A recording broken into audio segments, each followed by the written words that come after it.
The first crack of thunder sent Lenora Holloway running toward the old line shack, just as the sky split open. Rain hit like gravel against her back. She grabbed the door handle and yanked, stumbling inside with her basket of late apples scattering across warped floorboards. Then she looked up and saw him. Wade Crawford stood in the shadows near the back wall, one hand resting on his gun belt, rain dripping from the brim of his hat. For 3 heartbeats, neither moved. The storm hammered the roof. Lightning turned the dim interior white. His eyes locked on hers with the same intensity that had ruined her 6 years ago. She should have turned and walked back into the rain. Instead, she kicked the door shut behind her and said, "Your timing hasn't improved." Wade didn't smile.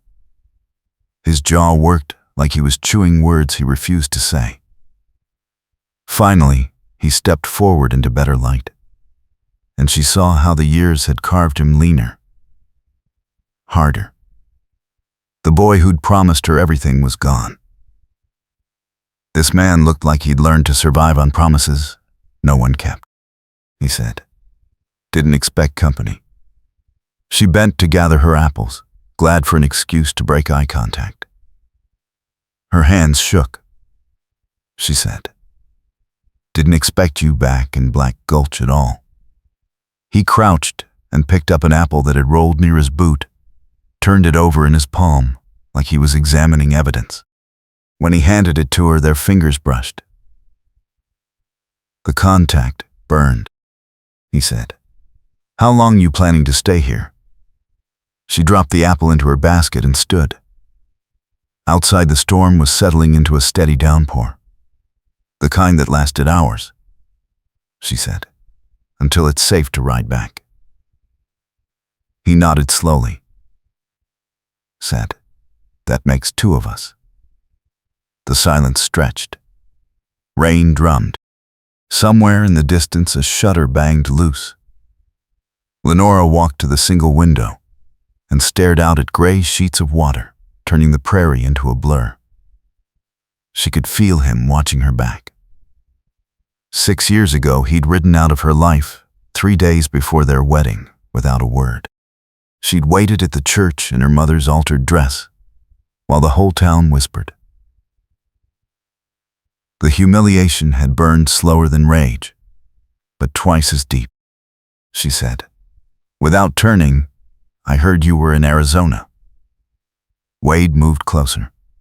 Not close enough to touch, but close enough that she could smell rain and leather, and something darker. "Gunpowder, maybe," he said. "I was." She turned, said, "So what brings a man like you back to a place that has nothing for him?" His expression didn't change, but something flickered behind his eyes. He said, "Unfinished business." She laughed once, sharp. Said, "You're 6 years too late for that." He tilted his head. Said, "Maybe. Or maybe I'm right on time." Before she could answer, hoofbeats pounded outside, muffled by rain, but coming fast. Wade's hand dropped to his gun. He moved to the window in 2 strides and pressed his back against the wall, angling to see out without being seen. Lenora's heart kicked. She whispered, "Who is it?" He didn't answer. The riders slowed. Voices carried, low and rough. One man laughed. Wade's jaw tightened. He said, "Stay quiet." She moved beside him, ignoring the warning look he shot her. Through the rain-blurred glass, she counted 3 men on horseback, all wearing long coats and wide-brimmed hats pulled low. They circled the shack once. Slow. One rider dismounted. His boots hit mud with a wet slap. He walked toward the shack door. Lenora's breath caught. Wade's hand closed around her wrist, pulling her back into the corner farthest from the door. He drew his gun without sound. The door rattled. The man outside called. "Anyone in there?" His voice was rough, the kind of rough that came from whiskey and violence. Wade's thumb rested on the hammer. Lenora could feel her pulse everywhere. The man rattled the door again. Harder. Said, "We know someone rode this way." Another voice from outside, still mounted, said, "Leave it. Storm's getting worse. We'll check the town." The first man hesitated. Then his boots squelched away. The riders moved off. Wade didn't lower his gun until the hoofbeats faded completely. When he finally did, he turned to Lenora and said, "You need to leave Black Gulch." She pulled her wrist free. Said, "This is my home." He holstered the gun. Said, "Your home just became the center of a manhunt." She crossed her arms. Said, "Then maybe you should tell me what kind of trouble you brought back with you." Wade walked to the center of the room and dragged a hand through his wet hair. Water dripped onto the floor. He said, 3 weeks ago I was riding through New Mexico when I saw a stage robbery. The men wore masks, but I recognized the horses. They belonged to a gang out of Alamosa, led by a man named Cutter Baines. She knew the name. Everyone in the territory knew it. Baines ran guns, stole cattle, and killed anyone who got in his way. Wade continued. Said, "I followed them. Found out they were planning to hit the bank in Black Gulch. I rode ahead to warn the sheriff." Lenora's stomach dropped. She said, "Roy doesn't believe you." Wade's expression went flat. Said, "Roy thinks I'm here to settle old scores." She almost laughed. Said, "Are you?" He looked at her for a long moment. Said, "Only one." Then he changed the subject. Said, "Baines and his men are due to hit the bank in 4 days. I have proof, but Roy won't listen. If someone doesn't stop them, half this town is going to lose everything." She thought of her orchard. Thought of the foreclosure notice that had arrived 2 weeks ago. The one that said the bank now owned Moonstone Ranch, unless she paid $300 she didn't have. Thought of her brother Samuel, who'd gambled away their father's savings and left her holding debts she couldn't cover. If the bank burned, her last chance at negotiating vanished. She said, "What do you need?" Wade's eyebrows lifted. Said, "You believe me?" She met his gaze. Said, "I don't trust you, but I know when a man is lying and when he's desperate." "You're desperate." He almost smiled. Said, "Fair enough. I need access to the telegraph office and someone Roy will listen to." She shook her head. Said, "Roy won't listen to me either." "Not anymore." Wade frowned. Said, "Why not?" She turned back to the window. The rain was slowing. She said, "Because after you left, I made a choice. I sold part of the ranch to keep food on the table. Roy wanted that land for his sister. He's been waiting for me to fail ever since." Wade was quiet. Then he said, "I'm sorry." She didn't answer. Sorry didn't pay debts, or replant lost trees, or undo 6 years of whispers. Wade said, "If the bank goes under, what happens to you?" She didn't turn. Said, "I lose the ranch, lose the orchard, lose everything my father built." He stepped closer. Said, "Then help me stop it." She faced him. Said, "Why should I?" He held her gaze. Said, "Because I owe you. Because I left, and I shouldn't have. Because if I'd stayed, maybe things would be different." She felt the old anger rise, sharp and familiar. She said, "You don't get to ride back in and play hero. Not after what you did." He nodded. Said, "You're right. But I'm asking anyway." The rain stopped. Silence settled heavy. Lenora picked up her basket. She said, "I'll think about it." Wade moved to the door and opened it. Pale light spilled in. The prairie steamed. He said, "Don't think too long. Baines doesn't wait." She walked past him into the wet air. Her horse was tied near the shack, patient and dripping. She mounted without looking back. But before she rode off, she said, "If you're lying to me again, Wade Crawford, I'll make sure you regret it more than the first time." He stood in the doorway and said, "I already regret it more than you know." She rode hard back toward town, her mind spinning. The foreclosure, the bank, Baines and his men, and Wade standing in that shack like a ghost she'd buried years ago, asking her to trust him when trust was the one thing she couldn't afford. By the time she reached the edge of Black Gulch, the sky had cleared to brittle blue.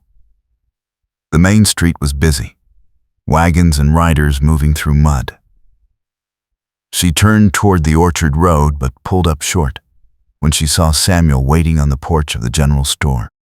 Her brother looked worse than usual, his coat stained and his eyes red-rimmed. He waved. She didn't wave back. Samuel met her as she dismounted. He said, "Where have you been?" She tied the reins. Said, "Caught in the storm." He glanced at her basket. Said, "You get any apples?" She handed him the basket. Said, "A few." He pawed through them. Said, "Not enough to cover what you owe Calloway." Her stomach tightened. Calloway owned the feed store and half the debt Samuel had racked up in her name. She said, "I'll handle Calloway." Samuel snorted. Said, "You've been saying that for months." She stepped close. Said, "And whose fault is that?" He looked away. Said, "I'm trying, Lenora." She wanted to believe him. She'd wanted to believe him every time. But Samuel's trying always ended in new debts and old excuses. She said, "Did Roy come by the ranch?" Samuel shook his head. Said, "Why would he?" She didn't answer. Instead, she said, "If anyone asks, I was with you all afternoon." He frowned. Said, "Why?" She took the basket back. Said, "Because I'm asking." He studied her. Said, "This got something to do with that drifter everyone's talking about." She stiffened. Said, "What drifter?" Samuel grinned. "Ugly." Said, "The one who rode in yesterday asking questions about the bank. Word is, he's got a reputation. Some say he's a hired gun." Lenora forced her voice steady. Said, "People talk too much." Samuel leaned against the porch rail. Said, "They're also saying he knew you. Before." Her face went hot. She said, "That's none of their business." He shrugged. Said, "Maybe not. But if Roy finds out you were meeting him, he's going to ask questions you won't like." She grabbed the basket and walked away. Samuel called after her, "I'm just trying to help." She didn't turn. Didn't trust herself to answer. By the time she reached Moonstone Ranch, her hands were shaky. The ranch sat at the base of low hills, the house small and weathered but solid. The orchard stretched behind it, rows of apple trees her father had planted 20 years ago. Most were old now, some dying. but they still gave enough fruit to keep her fed if not rich. She put her horse in the barn and carried the basket inside. The house was cold. She built a fire and sat at the kitchen table, staring at the foreclosure notice she'd pinned to the wall like a wanted poster. $300. She'd tried everything. Sold her mother's jewelry, taken sewing work, asked Roy for a loan. He'd laughed. She thought about Wade. Thought about the desperation in his voice when he'd asked for help. Thought about the riders circling the shack and the way his hand had closed around her wrist, protective and sure. 6 years ago, he'd been a ranch hand with big dreams and no money. Her father had liked him, trusted him. Wade had promised they'd build something together, that the ranch would grow, that they'd have a future. Then he'd vanished. No letter, no explanation. Just gone. She'd cried for a week and then she'd stopped. Turned the grief into work. Rebuilt alone. Now he was back, and part of her hated him for it. Hated that he still looked at her like she mattered. Hated that her traitorous heart had kicked when their fingers touched. Hated most of all that she was considering his offer. A knock rattled the door. Lenora stood and opened it. Wade stood on her porch, hat in hand, looking like a man expecting to be shot. He said, "Can I come in?" She stepped aside. He entered slowly, taking in the room. His gaze caught on the foreclosure notice. His jaw tightened, but he didn't comment. She said, "You shouldn't be here." He turned, said, "I know, but I needed to tell you something." She crossed her arms, said, "Go on." He set his hat on the table, said, "6 years ago I didn't leave because I wanted to." She felt her pulse spike. Said, "Then why?" He looked at her, and for the first time since the shack she saw past the hard exterior to the man beneath. Raw and tired.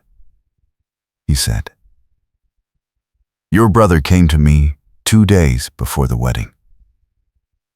Said your father had debts I didn't know about. Said if I married you, I'd be drowning in them. Said the only way to save you was to leave." I believed him. Lenora's world tilted. She said, "You're lying." Wade shook his head. Said, "I rode to Cheyenne to find work. Thought I'd make enough to come back and clear the debts.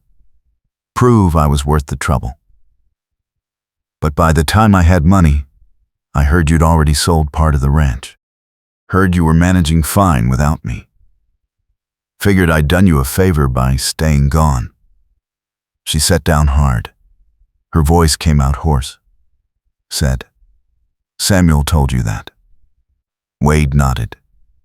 Said, "He said he was protecting you." She pressed her palms flat on the table. Said, "He was protecting himself. Our father's debts were Samuel's gambling debts. He lied to you, so I wouldn't have helped paying them." Wade closed his eyes. When he opened them, they were darker. He said, "I should have come back anyway. Should have asked you. Should have trusted what we had more than I trusted him." She wanted to yell, wanted to throw something. Instead, she said, "Why are you telling me this now?" He stepped closer. Said, "Because if we're going to stop Baines, you need to know I'm not here to hurt you again. I'm here because I never stopped wanting to fix what I broke." She stood. They were inches apart. She said, "You can't fix 6 years, Wade." He said, "Maybe not, but I can stop you from losing this place." She searched his face. Said, "What's your plan?" He pulled a folded paper from his coat. Spread it on the table. It was a crude map of Black Gulch, the bank circled in ink. He said, Baines will come in from the north. Hit the bank mid-morning when the vaults open for deposits. He'll have 5 men. Roy has 2 deputies. We need more. She studied the map. Said, Who else knows? He said, Just you. She tapped the paper. Said, Then we need someone Roy will listen to. Someone with reputation. He said, Like who? She met his eyes. Said, Like Lucas Trent. Wade went still. Said the cattle baron. She nodded. Said, Lucas has 20 men and enough pull to make Roy listen. If we convince him Baines is coming, he'll back us. Wade frowned. Said, Why would Trent help? Lenora hesitated. Then said, Because he wants this ranch. He's made 3 offers in the last year. If I ask him for help, he'll expect payment. Wade's expression darkened. Said, What kind of payment? She didn't flinch. Said, The kind that comes with a wedding ring. Wade's hand curled into a fist on the table. He said, No. She said, You don't get a vote. He leaned in. Said, Like hell I don't. She felt the heat rolling off him. Felt the air between them crackle. She said, I've been managing alone for 6 years. I'll manage this too. He said, By marrying a man you don't love. She shot back, I was going to marry you. That didn't work out so well. He recoiled like she'd slapped him. Silence dropped heavy. Then he said, Low and rough, I'm not letting you do this. She said, You don't have a choice. He straightened. Said, Then we find another way. She crossed her arms. Said, I'm listening. He paced. Stopped. Said, What if we make people think you're already married? She blinked. Said, To who? He turned. Said, To me. She laughed once, sharp. Said no one would believe that. He stepped closer. Said, Why not? We were engaged. We disappeared the same day 6 years ago. If we say we eloped and kept it quiet, people will talk, but they'll believe it. She shook her head. Said, That's insane, he said. It keeps Trent off your back and gives us time to deal with Baines. After it's done, we quietly separate. No one loses. Lenora stared at him. The plan was reckless, stupid. It would stir every rumor in Black Gulch back to life. But it would also buy her time. Keep Trent from pressuring her. Give Wade the access he needed to stop Baines. She said, If we do this, it's business. Nothing more. Wade nodded. Said, Business. She held out her hand. Said, Then we have a deal. He took her hand. His grip was warm and rough and familiar. For a moment, neither let go. Then she stepped back and said, We start tomorrow. Town social is tomorrow night. We make the announcement there. Wade's eyebrows rose. Said, Public. She smiled thin. Said, If we're going to lie, we lie big. The next day, Lenora spent the morning in the orchard, trying to focus on work and failing. Her mind kept circling back to Wade, to the way he'd looked at her in the firelight, to the rough honesty in his voice when he'd said he never stopped wanting to fix things.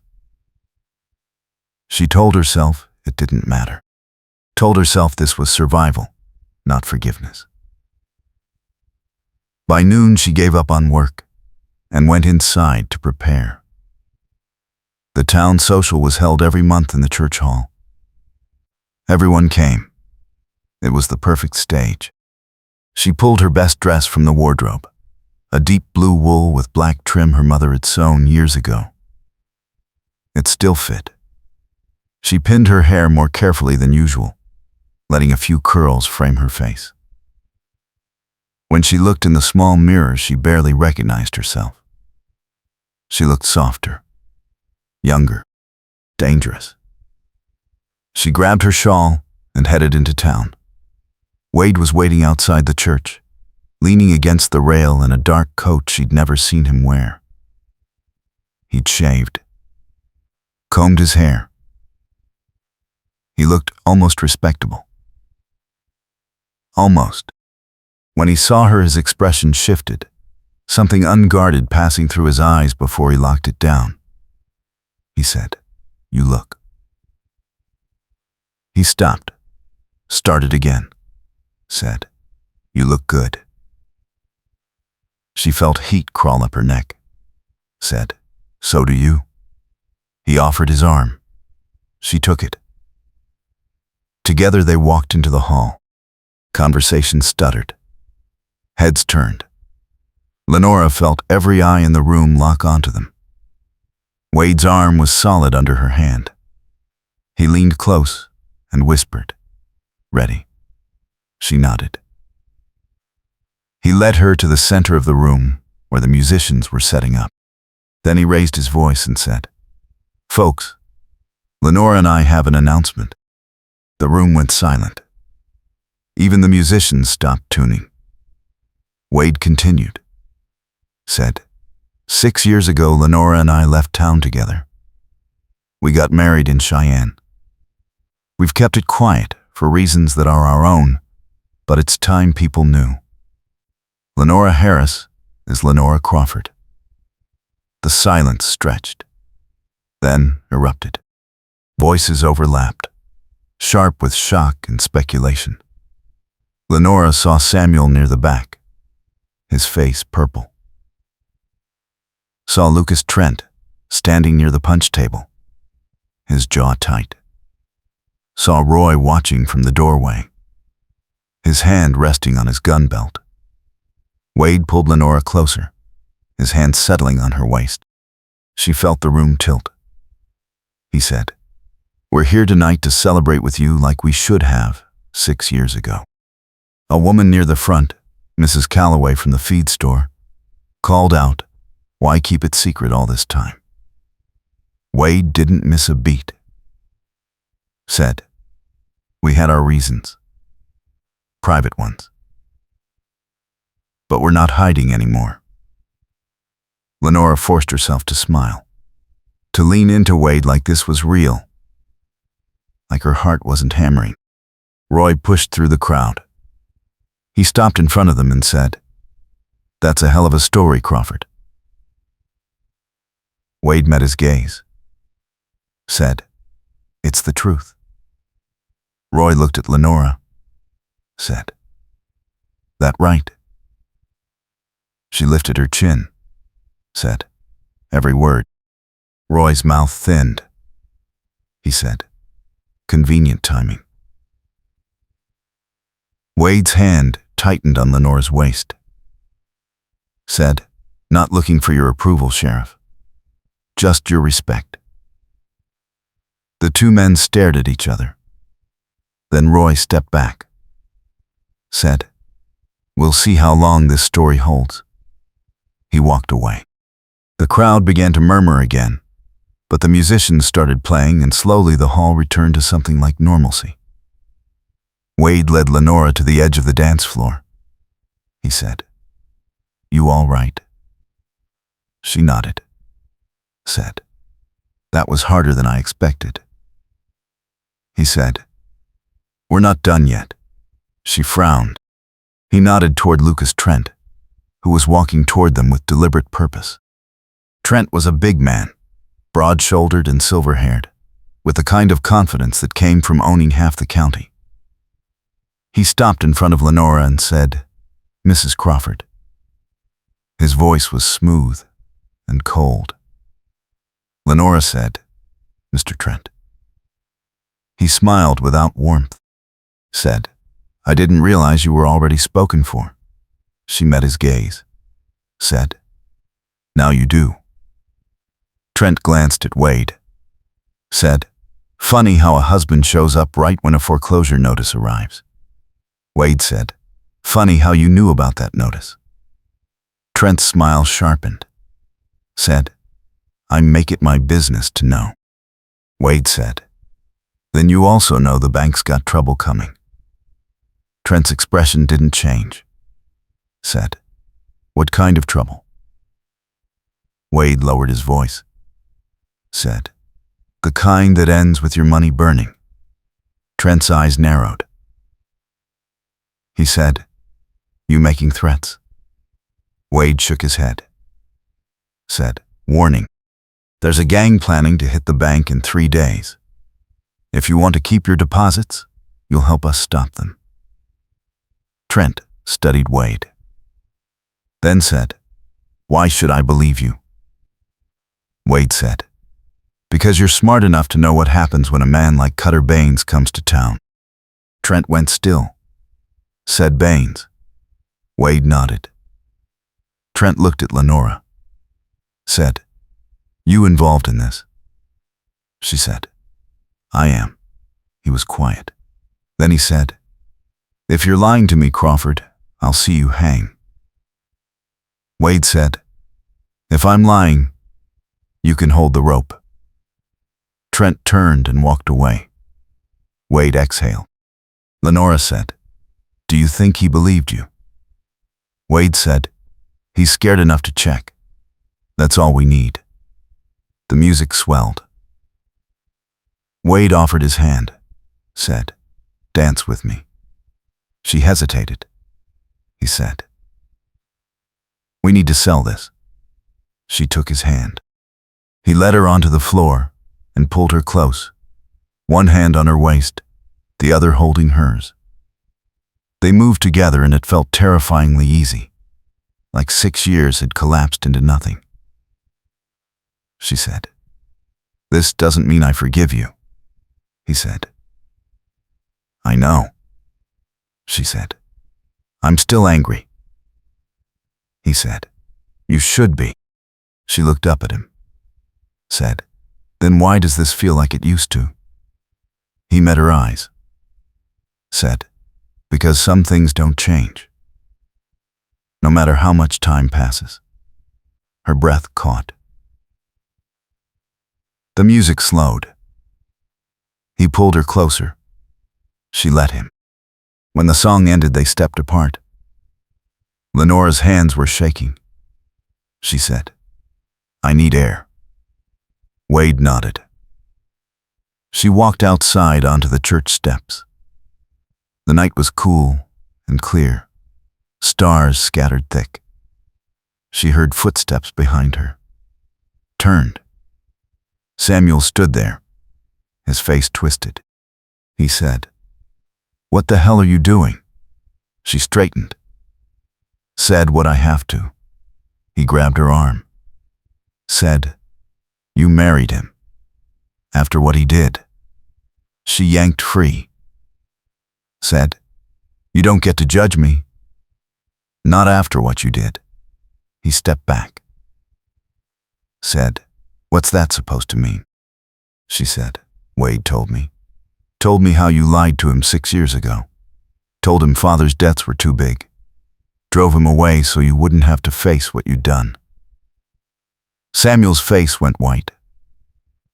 He said, "He's lying." She shook her head. Said, "No. You are. You've been lying for years, and I'm done paying for it." Samuel's expression crumbled. He said, "I was trying to protect you." She said, "You were protecting yourself. There's a difference." He reached for her. She stepped back. Said, "Don't." He dropped his hand. Turned and walked into the dark. Wade appeared in the doorway. He said, "You all right?" She nodded. He stepped beside her. Said he'll come around. She said, I don't care if he does. Wade was quiet.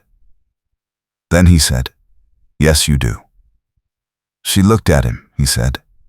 He's your brother. You don't stop caring just because someone hurts you. She felt the truth of it settle heavy. Said, is that why you came back? He met her gaze. Said, I came back because I never should have left. She wanted to believe him.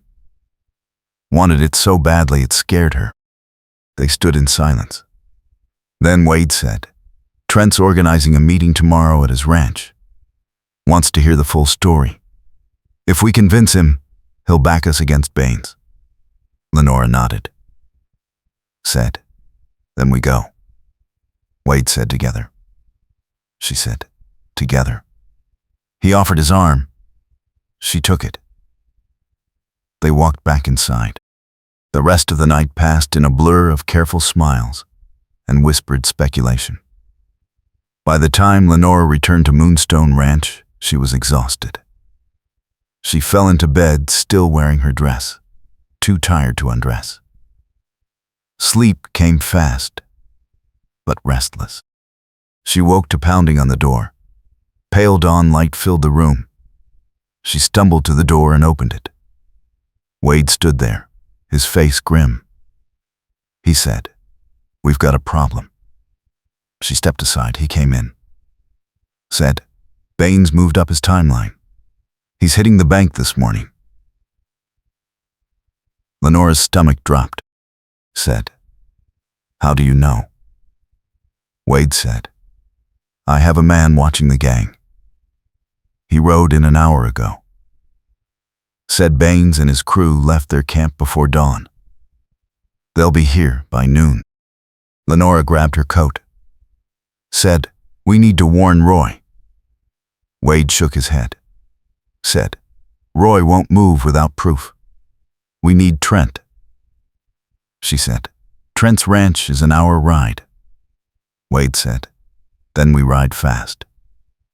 She grabbed her gun belt from the wall and strapped it on. Wade's eyebrows rose. She said, my father taught me to shoot. Don't look so surprised.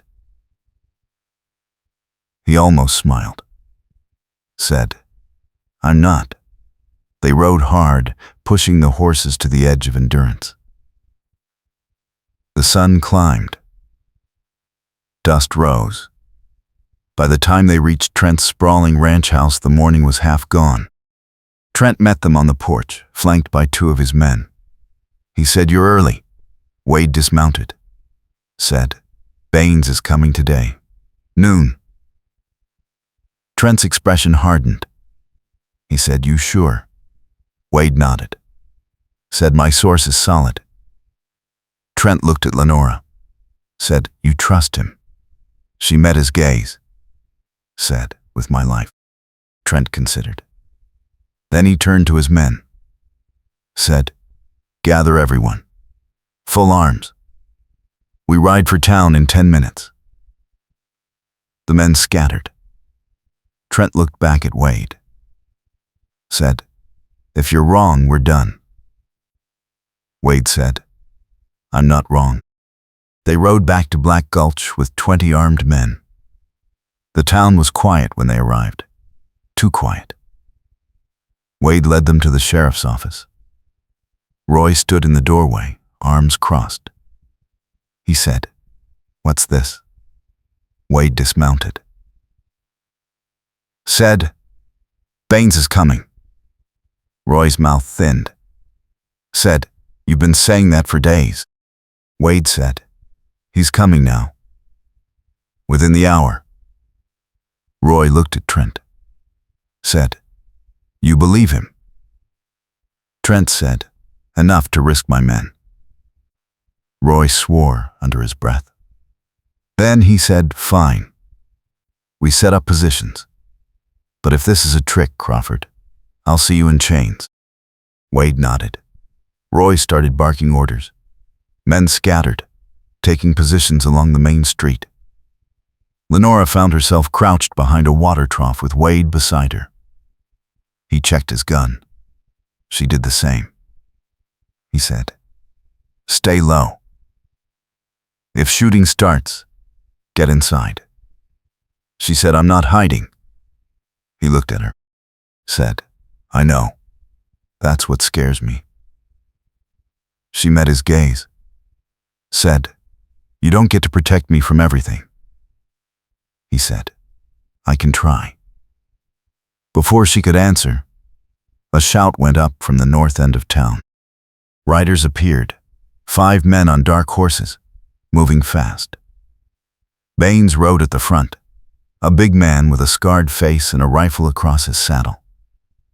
They pulled up in front of the bank. Baines dismounted. His men followed. One stayed with the horses. The others moved toward the bank door. Roy stood. Called out, "That's far enough." Baines turned. His hand dropped to his gun. He said, "Who's asking?" Roy stepped into the street, said, "Sheriff Roy Madsen. You're not welcome here." Baines smiled, said, "Wasn't asking permission." Roy drew. Baines drew faster. The shot cracked loud. Roy spun and went down. Lenora gasped. Wade grabbed her arm, holding her back. Then all hell broke loose. Trent's men opened fire from the rooftops. Baines's crew scattered, returning fire. Glass shattered. Wood splintered. Lenora raised her gun and fired at the man holding the horses. He jerked and fell. The horses bolted. Baines cursed and ran for cover behind a wagon. Wade moved, low and fast, circling toward the bank. Lenora followed. They reached the side of the bank. Inside, they could hear shouting. Wade said, "2 of them made it in." Lenora said, "The vault." Wade nodded. He kicked the side door open and went in fast. Lenora was right behind him. The bank interior was dim. 2 men stood at the vault, one working the lock, the other covering him with a shotgun. Wade fired. The man with the shotgun went down. The other spun, drawing. Lenora shot him in the shoulder. He dropped his gun and fell. Wade grabbed him, yanked him up, said, "Where's the rest?" The man spat blood, said, "Go to hell." Wade hit him, said, "Where?" The man gasped, said, "Meeting point. Old Mill. 2 miles east." Wade dropped him and turned to Lenora. Said, "We need to get Roy." They went back outside. The street was chaos. Bodies lay in the dust. Trent's men were pushing Baines's crew back. Roy was being dragged to safety by one of his deputies. Lenora ran to him. His shoulder was bleeding, but he was conscious. He grabbed her arm, said, "Get him. Get Baines." She nodded, looked at Wade. He was already moving. They ran for the horses, mounted, rode east. Dust streamed behind them. Ahead, the old mill rose against the sky, weathered and leaning. They slowed as they approached. Wade dismounted and moved on foot. Lenora followed. They crept to the mill entrance. Inside, Baines stood alone, reloading his rifle. He looked up, saw them, smiled, said, "Persistent." Wade raised his gun, said, "It's over." Baines laughed, said, "Is it?" He swung the rifle up. Wade fired. Baines staggered but didn't fall. He fired back. The shot went wide. Lenora moved left, flanking. Baines turned toward her. Wade tackled him. They hit the ground hard. The rifle skittered away. Baines threw a punch. Wade blocked and returned it. They grappled, rolling through dust and debris. Lenora grabbed the rifle. Aimed. But they were too close, moving too fast. Baines got on top, hands closing around Wade's throat. Wade's face went red. Lenora stepped close, pressed the rifle barrel to Baines's head, said, "Let him go." Baines froze, looked up at her, said, "You won't shoot." She cocked the hammer, said, "Try me." Baines let go. Wade gasped, rolled away, stood, took the rifle from Lenora, kept it trained on Baines, said, "Get up." They marched Baines back to town. By the time they arrived, the shooting had stopped. Trent's men had rounded up the surviving gang members.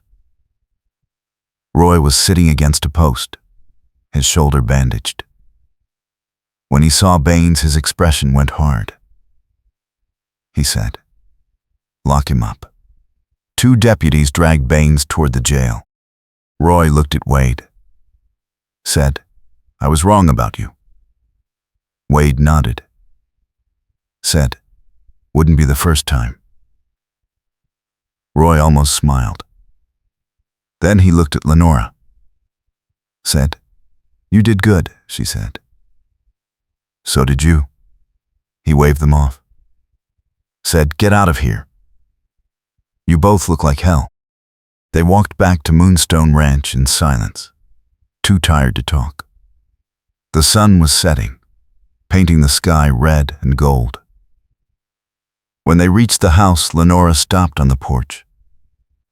She said, "Thank you."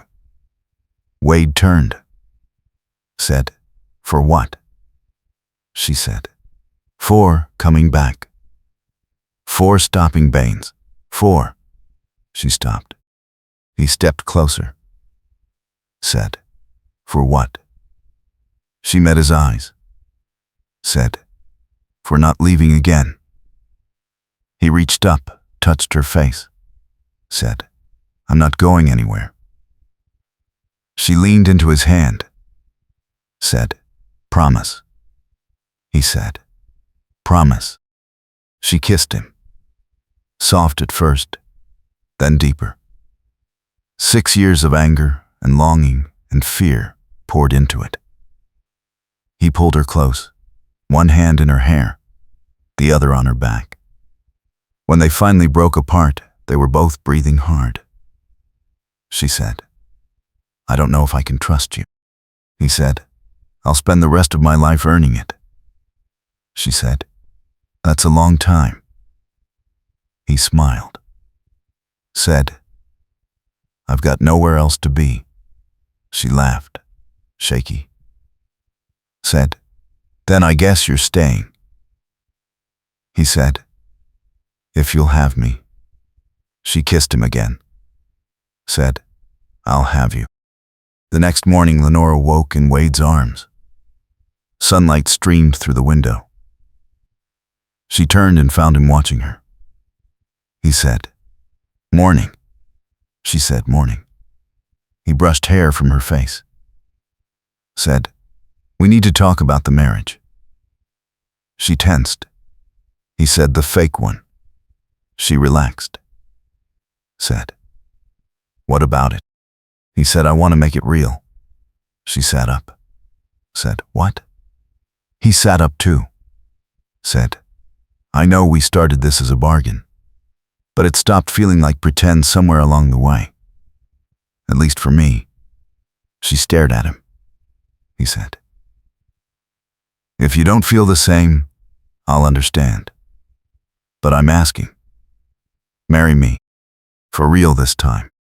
Lenora felt tears sting. She said, "You're serious?"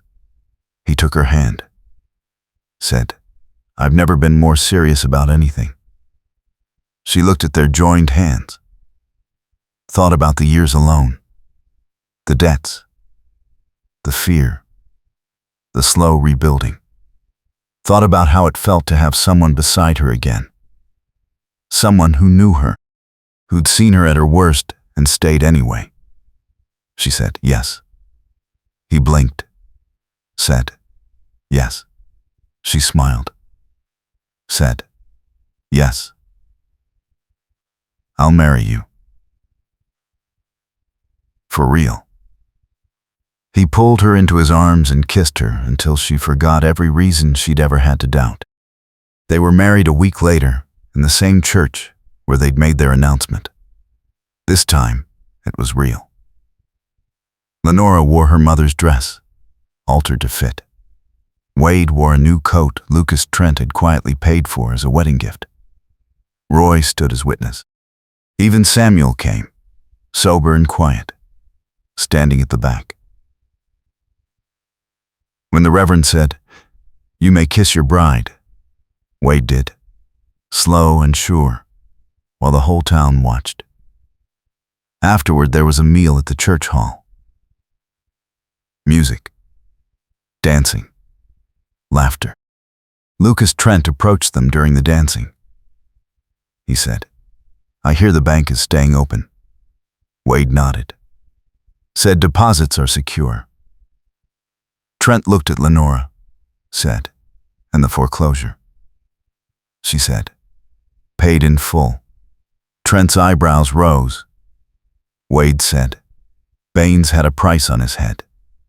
The reward covered it." Trent smiled, genuine this time. Said, "Congratulations." He walked away. Lenora leaned against Wade, said, "Did that just happen?" He said, "Which part?" She said, "All of it." He kissed the top of her head, said, "Every bit." As the sun set, they walked back to Moonstone Ranch hand in hand. The orchard glowed in the fading light. Wade said, "What do we do now?" Lenora looked at the trees, at the house, at the man beside her. She said, "We rebuild. Together." He smiled, said, "I like the sound of that." They went inside, built a fire, made dinner, sat together in comfortable silence. Later, lying in bed with Wade's arm around her, Lenora thought about how 6 years ago she'd lost everything, how she'd rebuilt alone, piece by painful piece, how she'd thought she'd never trust anyone again. But here he was, breathing steady beside her, real and solid and hers. She'd been so angry for so long, she'd forgotten what it felt like to be anything else. Now the anger was fading, replaced by something quieter, something that felt like hope. Wade stirred, said, "You still awake?" She said, "Yeah." He said, "What are you thinking?" She said, "That I'm glad you came back."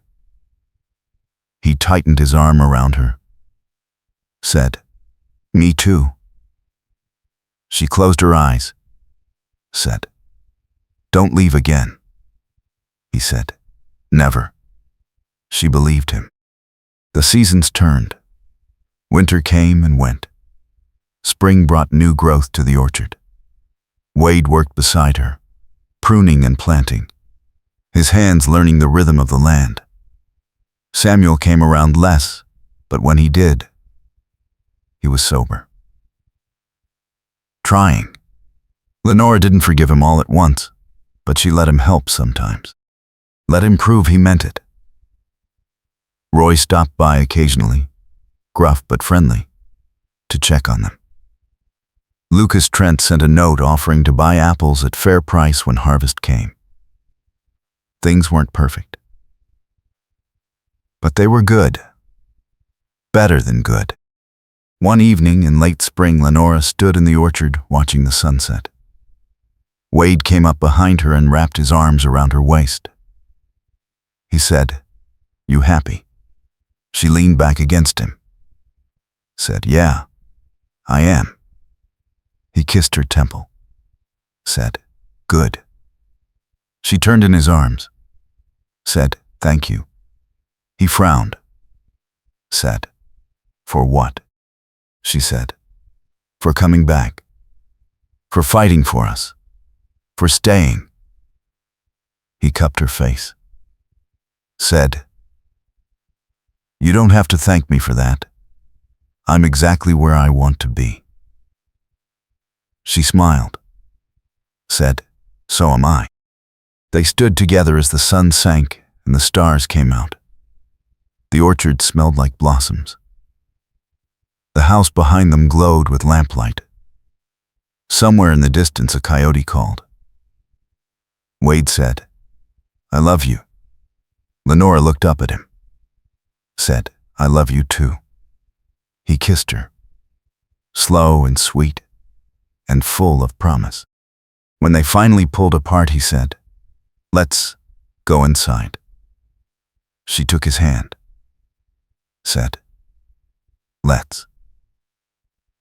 They walked back to the house together, side by side, the way they'd walk for the rest of their lives.